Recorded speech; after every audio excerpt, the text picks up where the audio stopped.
Good morning, dear students. Myself, Dr. Sathyajith, Associate Professor, Department of Pediatrics. So today we shall discuss about a case of a child who is coming with wheeze. Okay, we essentially get confused with various cases that come with cough with wheeze, cough and wheeze and fast breathing.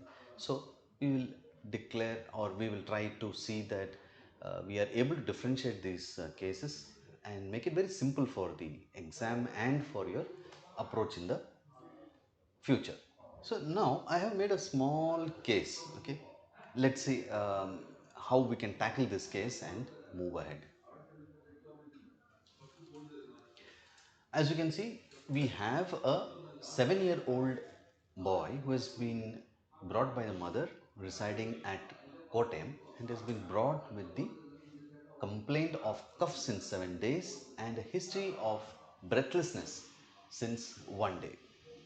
So these are the chief complaints. Okay, when you put in the heading, you put this under chief complaints. Of course, I'm sure we already know that this has to be put in a chronological order, and that's why 7 days first, right? So the next thing is we need to elaborate on the history of present illness. So what is going on? So when we ask about the cough and breathlessness, we have in mind predominantly that it is a child who is dealing with a respiratory system. Then we have to evaluate whether it is an upper respiratory issue or a lower respiratory tract issue. So this child had only a cough when he was playing, and he was playing football probably in dust or a dirt atmosphere, and thereafter he developed breathlessness. Now here you need to ask whether it is a fast breathing or whether it is a chest indrawing or whether it is both. Okay. So whenever you ask about cough, you should know and you should ask whether that cough is having a diurnal variation. Most of the children with asthma, they have cough late in the evening and early morning. It's basically because of the bronchial tone that shows this particular variation. The cough in such cases, whether it is moist or it's dry, may not matter much here. What is more important is how did the cough start? Is it a sudden onset? You're talking about a 7-year-old boy.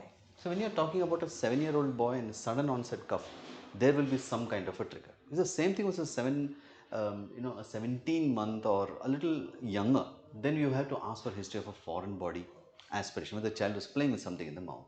Now here, this cough is there for 7 days, and thereafter there is a history of breathlessness. We do not know whether it is a pneumonia. So here you have to ask whether there was a history of fever.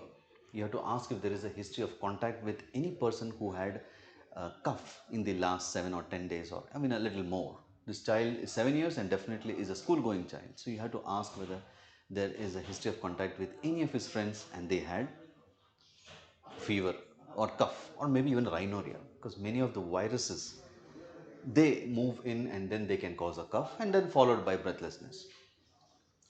You need to also ask if there are any other positive trigger points. Now, one is something which I already told you, and that is about a history of playing in the football field, and then he was exposed to dust, and thereafter he has developed breathlessness. So, this breathlessness is essentially divided into basically two things. You have either a fast breathing and a chest in drawing. Okay, right. So you find out if both are present or if just one is present. So it shows that the child is trying to compensate. So whenever there is a fast breathing, a chest in drawing, the child is trying to compensate for some kind of an obstruction. If it is upper respiratory tract obstruction, there would be stridor or snoring. If it is a lower respiratory tract involvement, then most probably you will get history of possible chest indrawing, fast breathing, and maybe you may get a whistling sound which translates to a wheeze. Okay, it's not mandatory, but then yes, it is possible that you can get an audible wheeze. So a whistling sound, a musical note can be heard by any of the parents. Sometimes the parents are so smart and intelligent that they put their ears onto the chest and they're able to hear that sound very, very clearly. So we have to elaborate on all this kind of history.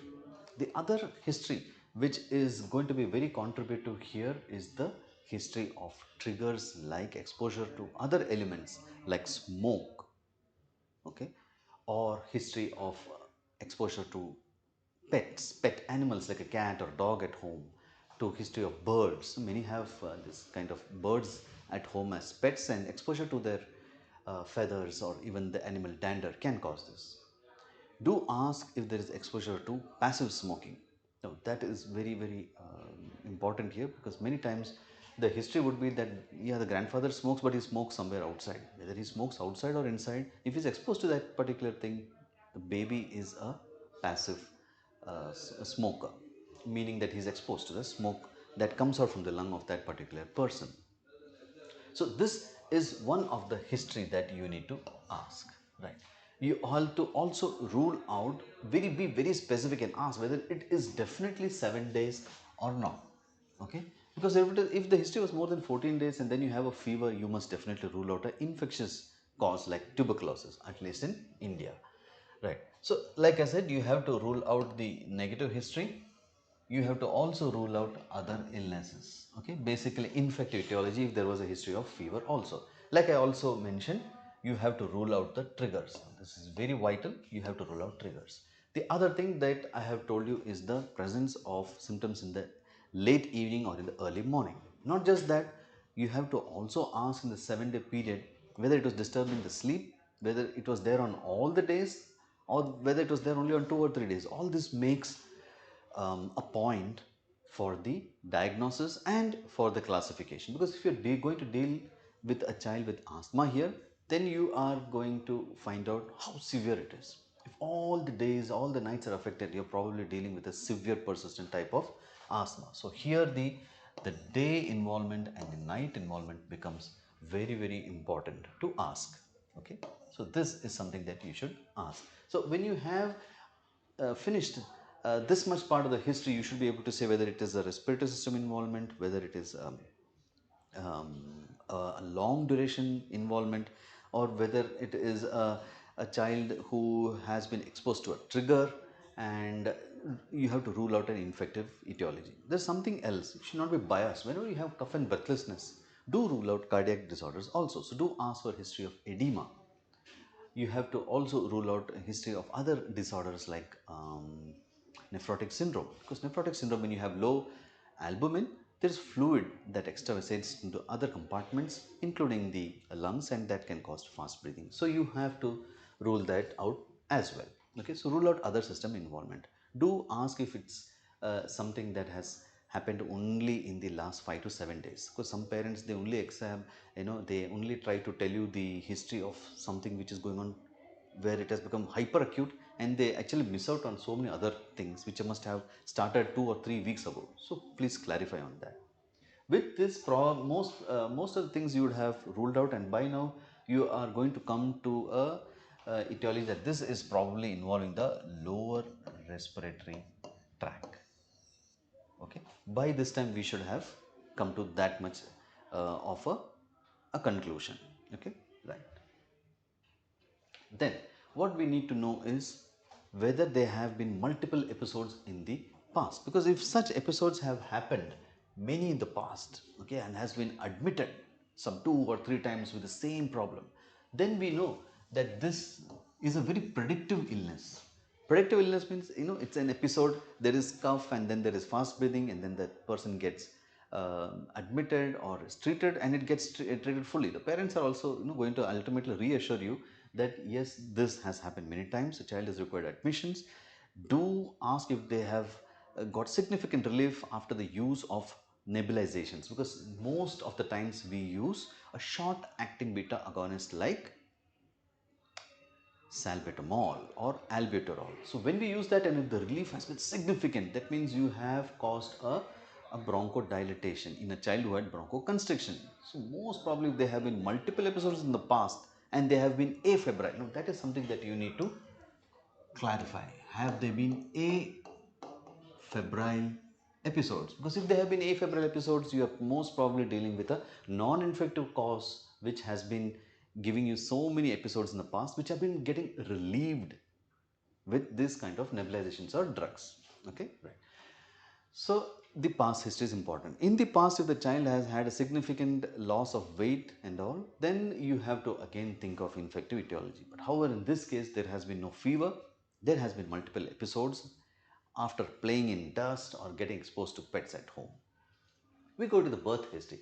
Birth history essentially should not have actually caused a contributory factor here, but there are some cohort meaning group of children or babies who are predisposed to wheezing in the future, and they are basically those who are born preterm, those who have bronchopulmonary dysplasia. Okay, so preterm babies usually, many a good number of them also have something called bronchopulmonary dysplasia, and ultimately that particular airway is very reactive to all these kind of triggers and causes bronchoconstriction.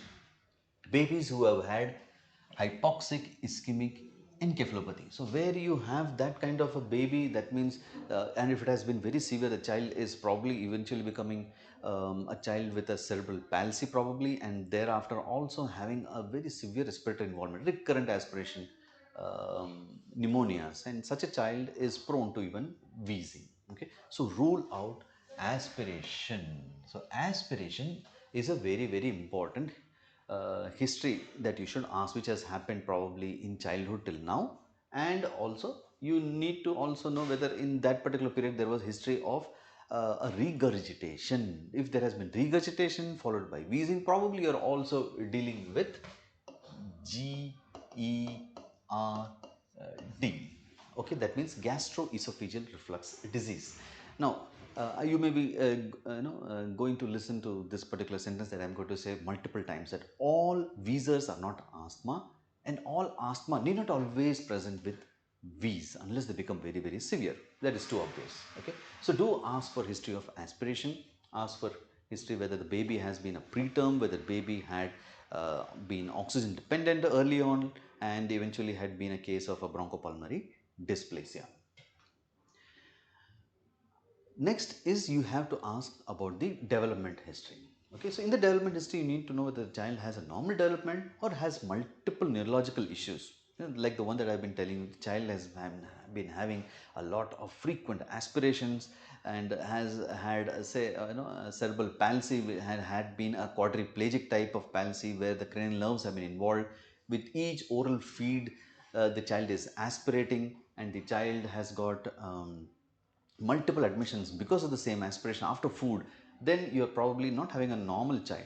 Okay, you have a child who's having already a pre-existing neurological illness and now has come with a airway problem.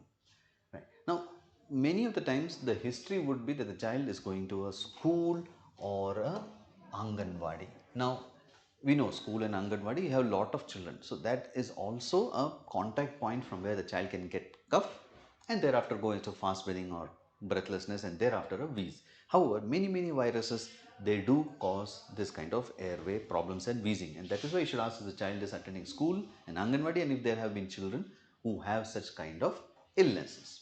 So the development history in that regard becomes important. Next, we would like to know if the baby has taken all the vaccinations, because an unvaccinated child is going to develop multiple infections. Many of them can trigger wheeze. Okay, do ask also if influenza vaccine has been taken. Okay, because influenza vaccine does prevent a good number of respiratory tract attacks from this kind of viruses. Now, in the diet history, something which is very obvious, apart from the calorie and protein account that you are definitely going to make, one has to always ask about food allergies. Okay, because when you ask about food allergies, many times you come to know that this child had taken probably a chocolate which had a lot of nuts, or maybe some prawns or non-veg or whatever, some particular thing that the child is allergic to, and thereafter the child developed cough and then breathlessness. So then it was a very obvious thing that the child was having an exacerbation of his wheeze after taking some particular food. Very similarly, the history would be after exposure to cold food or after exposure to some kind of junk food. Okay, now junk food, it is not just some many of these packeted foods that we mean, but they can be foods which have also added preservative and coloring agents. Yeah, those things can also trigger off a wheeze.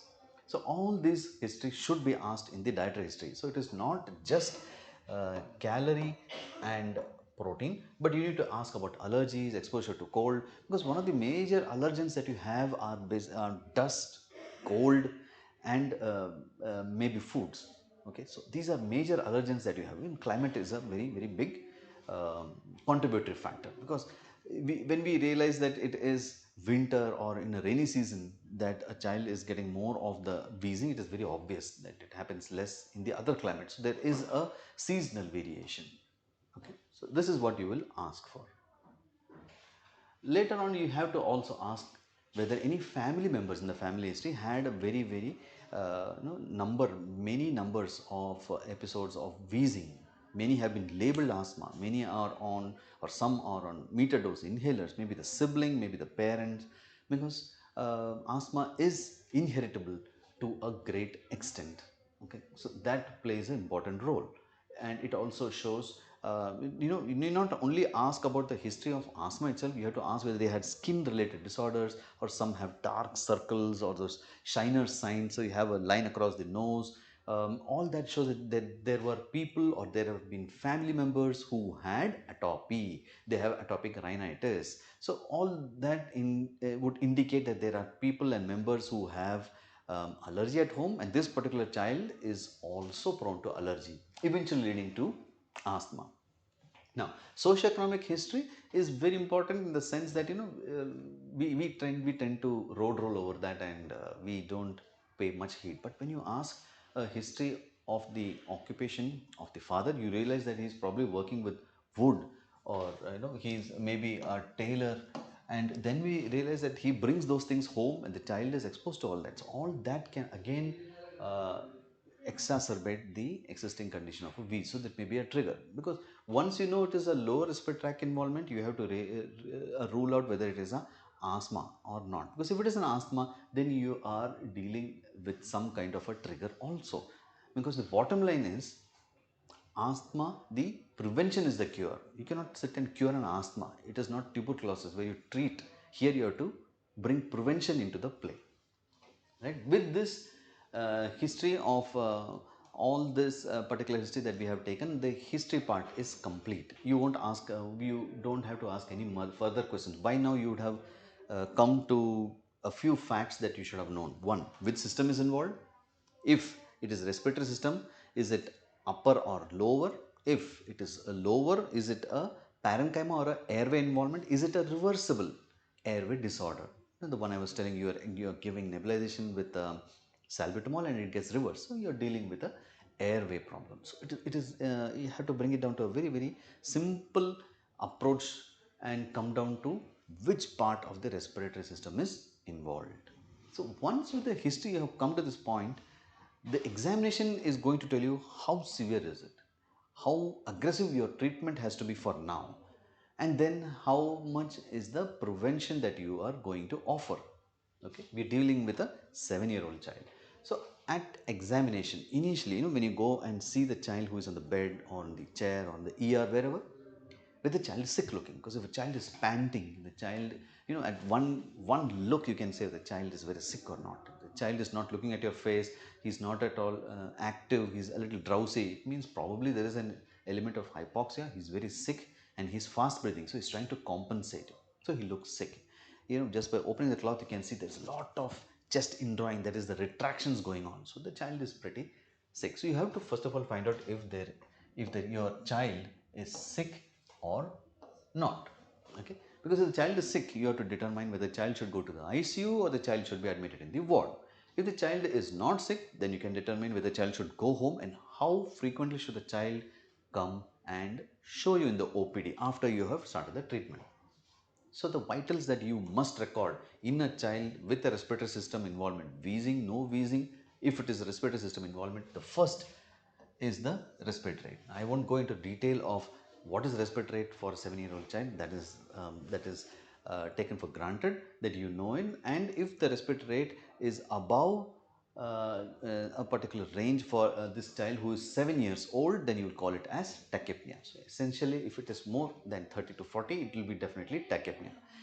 In the blood pressure, it is very important to know that in a child with asthma, and if it is very severe, you have something called they present with pulses paradoxes. Okay, right. The next thing is actually going to be probably here heart rate. Okay, though in any system involvement, the first thing that moves up is going to be heart rate, up or down, because that is the first indicator of a systemic involvement. In this child, when you know that it is asthma already up to the history, first you should know about the respiratory rate, you should know about the blood pressure, and then the heart rate. Of course, if the person is having fever, then temperature also must be recorded and notified.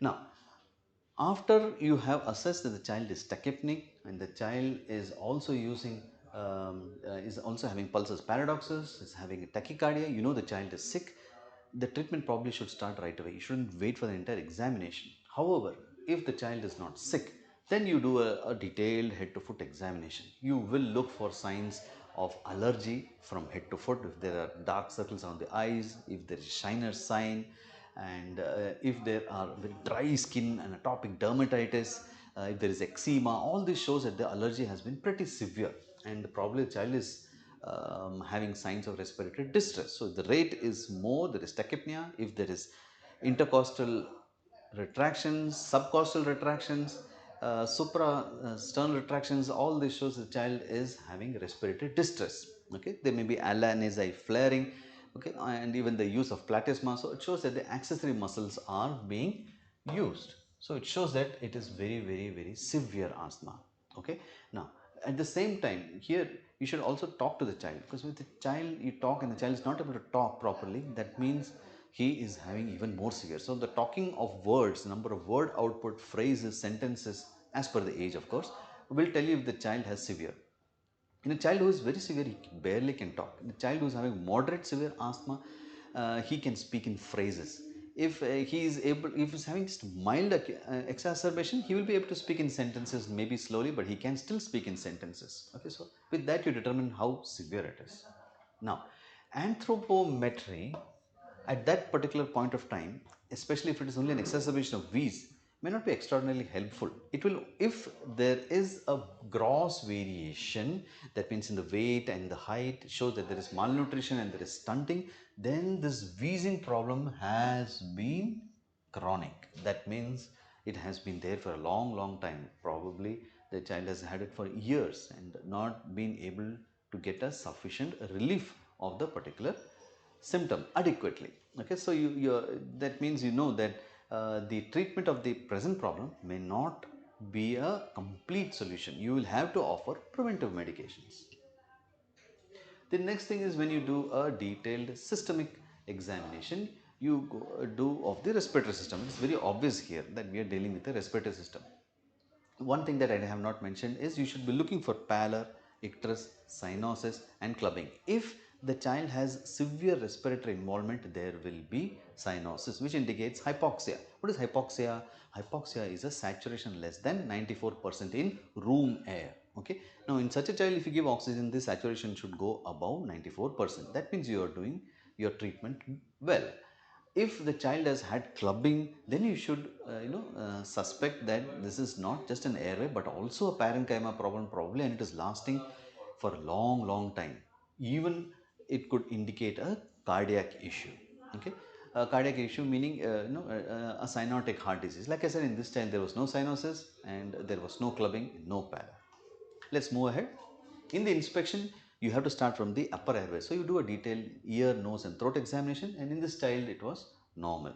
You look for signs of distress, the same thing that I had mentioned in the lower respiratory system. So that means look for Allanesi flaring, look for the work of the platysma, see for the suprasternal retractions, see for intercostal retractions, see for the subcostal retractions. All this, if it is present, or will show that there is signs of respiratory distress. Now we look for trail sign. What is trail sign? Trail sign is the prominence of the sternocleidomastoid towards the side of the shift of the trachea. Okay, so it is only an inspectory sign. Trail sign is only a inspectory sign. Then we look and do a palpation. In the palpation, we look for the position of the trachea with the three-finger method. Usually, you find that the trachea moves a little bit towards the right side. In a situation where there is a mediastinal shift, or if the position has gone to the opposite side, you will see that the trachea, your finger would go towards the opposite side. Now, when do you call that a child has a mediastinal shift? You call a child to have mediastinal shift when the trachea and the apex beat have been pushed or pulled towards one side. Now, why am I talking about mediastinal shift? We are not only talking about asthma. Yes, but remember, when you have a child with asthma and if it is very severe, you must expect complication, which is hypoxia, which I told you by just looking at the saturation and of course cyanosis. In this child, if there is pneumothorax, okay, if there is pneumothorax, there's a big chance that the heart and the trachea is pushed by this air leak to the opposite side. Okay, so the trachea and the apex would be pushed to whichever side there is a pneumothorax. So mediastinal shift should be assessed and looked for. In percussion, now in percussion, okay, in percussion we find a hyper resonant node. You know what is a plexer and pleximeter, right? So when we do a percussion, because there's a lot of air trapping, what I have told you, or I have not told probably, is that this is a child now who's having wheezing. It is almost sure now by now that we are dealing with a child who's having probably an exacerbation of wheeze and probably bronchial asthma.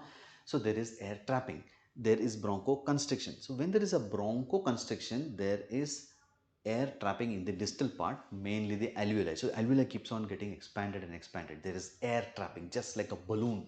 Okay, air goes in, okay, but does not completely come out. So there is air trapping. This makes the chest very, very resonant. It is supposedly to have a tympanic note, but here you have a hyper resonant note. In all the quadrants, you get a hyper resonant note.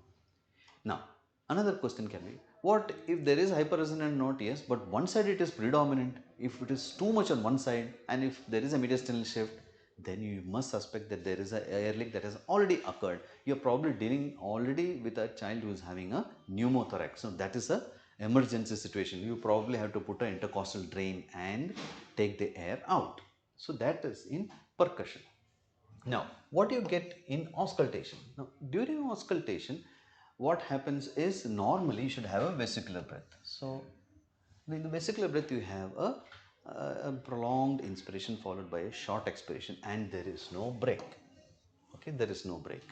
But in the a child who has wheezing, okay, he tries to push out air. Like I told you that there is air trapping, so he tries to push out air, but that is not possible. So he keeps on doing it, and so it causes a prolonged expiratory phase.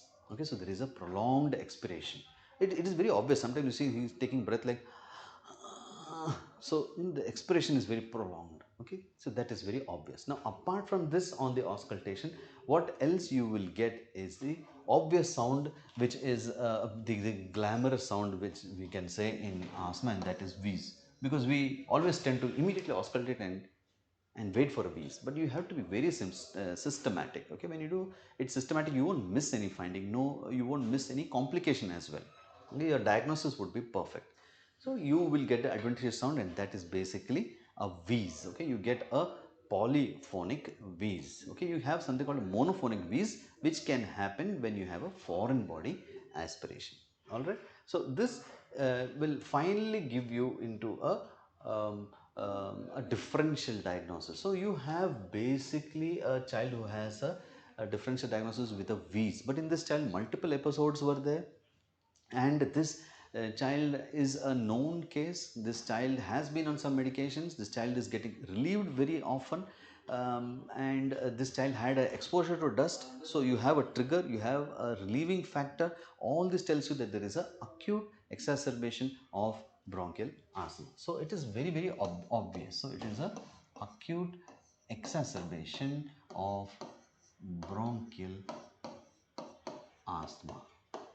Okay, so this is your diagnosis, or a part of your differential diagnosis. Like I have told you, all wheezes are not asthma, but here it is very obvious. This history of a 7-year-old child who's been having these episodes, multiple episodes since early childhood, You have asked for a family history, and there is a family history also. The parents are also having atopy. One or two members are already have been having this kind of wheezes, and so it is a case of acute exacerbation of bronchial asthma. Now, what are you going to do next?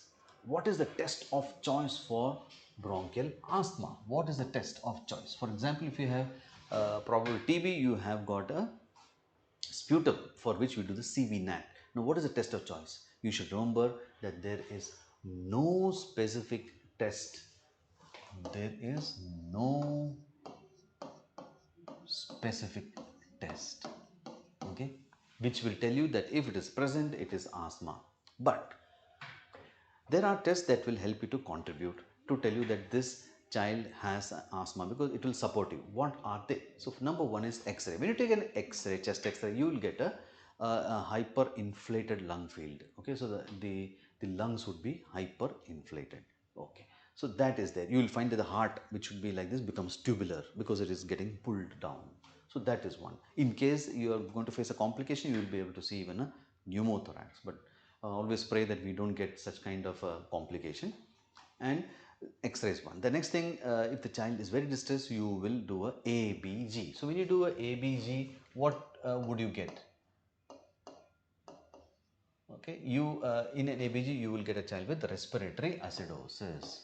Okay, again it shows that there is a respiratory involvement. It will tell you how severe is the hypoxia, and X-ray will again tell you if there is a bilateral involvement and no pneumothorax, at least till now. So this is probably the only investigation that you need actually in this child for your to reach your conclusion. So how do you manage? Okay, so I'll be very brief on this because I know this is all available in books. But when you have a acute asthma, that means the child was okay till that football field event, and then he played, and thereafter he developed sudden onset of cough and breathlessness. You start with oxygen, and then you start with a short acting beta agonist, which is basically albuterol or salbutamol. Now, if it fails and the child is still chugging around, you will try the steroids. Okay, you will try steroids. Okay, once you try steroid and still if there is no improvement, then you go for the other drugs that are available. Drugs like aminophylline, terbutalin, you have magnesium sulfate. Along with SABA, you can also add ipratropium. Okay, it is a atropine derivative, but a very good bronchodilator. So this is the way in which you will be attacking asthma. Of course, if the child doesn't respond to any of this, the child will need a ICU admission, and the management has to continue there. You may not be able to manage in the ward or in your ER. You will have to shift towards the ICU. Remember, we're talking about an acute exacerbation, but you have to also realize if this is a child who is also having a chronic asthma. So if you have a chronic asthma, you are supposed to classify. So you have to classify if they are mild intermittent, mild persistent, moderate persistent, or severe persistent. And that is based on the symptoms of daytime, if they are in the day or if it is in the night. Okay, so this will tell you whether it is more. You have the other thing that will also help you to know whether how severe is it within this classification is the presence of or calculation of PEFR. So peak expiratory flow rate. Now peak expiratory flow rate is it's a bedside way as well as based on a lab. Now bedside way you have something called a spirometer. Spirometer is a small tubular thing. You just have to blow into it, and then you get how many liters per minute. Okay. Now if that is lesser by 10 to 15% from his normal baseline for that particular child, then you will say that probably the child is having an impending asthma. Okay. Right. So based on all this, you will divide it into chronic, whether it is mild, moderate, severe, intermittent, or persistent. So you not only treat the acute phase, okay, you also have to discharge this kind of children on treatment to relieve the chronic phase also. So they can be leukotriene antagonists like montelukast, pranolokast, zafarlokast, or you have to also start on MDI, which is meter dose inhaler, or dry powder inhaler. You may have to use drugs like LABA or long acting beta agonist. Now with this, if it does not work properly, then you need to also add on in inhaled corticosteroids. Okay, so there's a combination of this is available, and then you start drugs like budesonide, formoterol, all these are available in the market. So this combination you will have to discharge this child. Remember, compliance is very important. So all children may not be able to use an MDI directly. As a child with 7 years, you will have to send them with a spacer and mask, okay, based on their compliance. Of course, smaller children, less than 5 years and all, you have to discharge them only on spacer and mask. Older children, they may need just a spacer, and maybe a really older, maybe an adolescent, in early adolescent will be able to use an MDI alone without a spacer and mask, or you can also shift towards a DPI. Okay, so this is the entire case management of a child with bronchial asthma. I hope this case has been easy to solve and also read. Remember, the different things that can be asked on this would be: how do you manage asthma? How do you identify asthma? Is it an acute type? How will you treat the chronic type? Which are the preventer medications? Okay, remember the complications that can happen can be pneumothorax, hypoxia, ventilatory failure. So all these complications need to be thought in the mind when you are dealing with a child with asthma. Thank you.